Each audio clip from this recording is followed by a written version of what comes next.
ശ്രീരാമന്റെ ശബരി ആശ്രമത്തിലേക്കുള്ള വരവ്. ശബരിയുടെ വിശ്വാസത്തിന്റെ കഥ. ഒരു കൊടും കാട്ടിൽ ശബരി എന്ന എളിയ വൃദ്ധ താമസിച്ചിരുന്നു. വളരെ പാവപ്പെട്ട ഒരു വീട്ടിലാണ് അവർ ജനിച്ചത്. അവർക്ക് സമ്പത്തോ ആഭരണങ്ങളോ വലിയ മണിമാളികയോ ഉണ്ടായിരുന്നില്ല. എന്നിട്ടും അവരുടെ ഹൃദയം ശ്രീരാമനോടുള്ള അടങ്ങാത്ത ഭക്തിയാൽ നിറഞ്ഞിരുന്നു. ഒരു ദിവസം ശ്രീരാമൻ തന്റെ ഈ കുടിലിൽ വരും. ഭക്തിയോടെ ക്ഷമയോടെ കാത്തിരിക്കുക എന്ന് തന്റെ ഗുരുവായ മാതംഗമുനി പറഞ്ഞതായി ശബരി ഓർത്തു.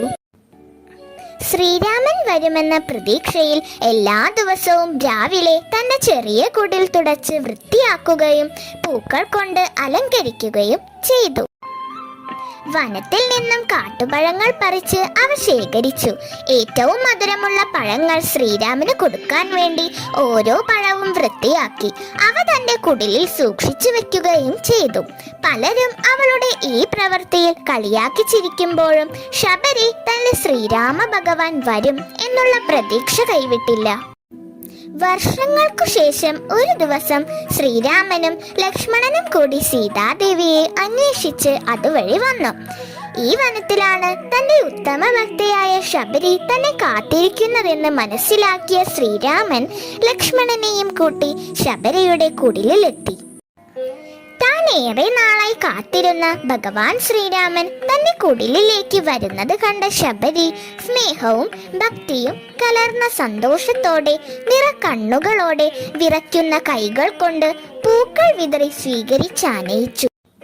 താൻ ശേഖരിച്ചു വെച്ച പഴങ്ങളിൽ നിന്നും മധുരമുള്ള പഴങ്ങൾ ഭഗവാന് കൊടുക്കുന്നതിന് ഓരോ പഴവും കടിച്ചു നോക്കി മധുരമുള്ളത് മാത്രം ശ്രീരാമനും ലക്ഷ്മണനും നൽകി.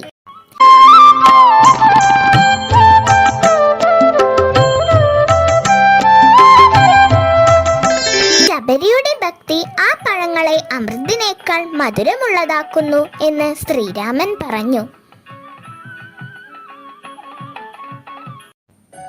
ശ്രീരാമനോട് സീതാദേവിയെ രാക്ഷസ രാജാവായ രാവണൻ തട്ടിക്കൊണ്ടുപോയി ലങ്കയിൽ താമസിപ്പിച്ചിട്ടുണ്ട് എന്ന വിവരം അറിയിക്കുകയും ചെയ്തു.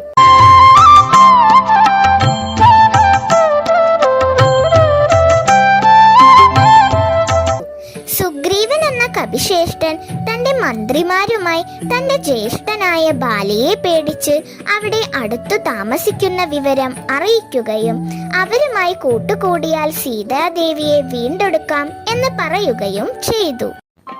ശ്രീരാമൻ ശബരിയെ അനുഗ്രഹിച്ച് മോക്ഷം നൽകി. ഈ കഥയിൽ നിന്നും നമുക്ക് മനസ്സിലാക്കാം, ഈശ്വര ഭക്തിക്ക് അധികാരമോ സമ്പത്തോ ഒന്നും പകരം വയ്ക്കാനാവില്ല. നിർമ്മലമായ ഭക്തി മാത്രം മതി ഭഗവാനെ പ്രീതിപ്പെടുത്താൻ.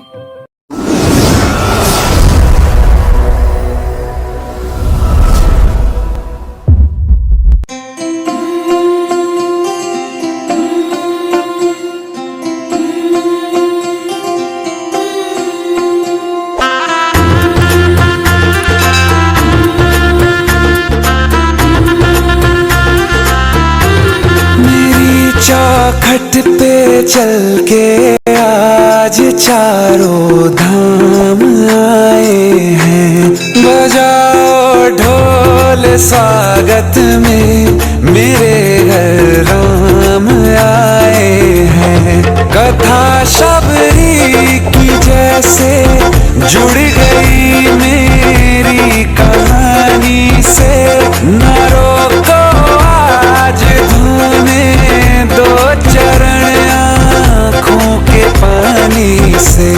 बहुत खुश हैं मेरे आंसू के प्रभु के काम आए हैं।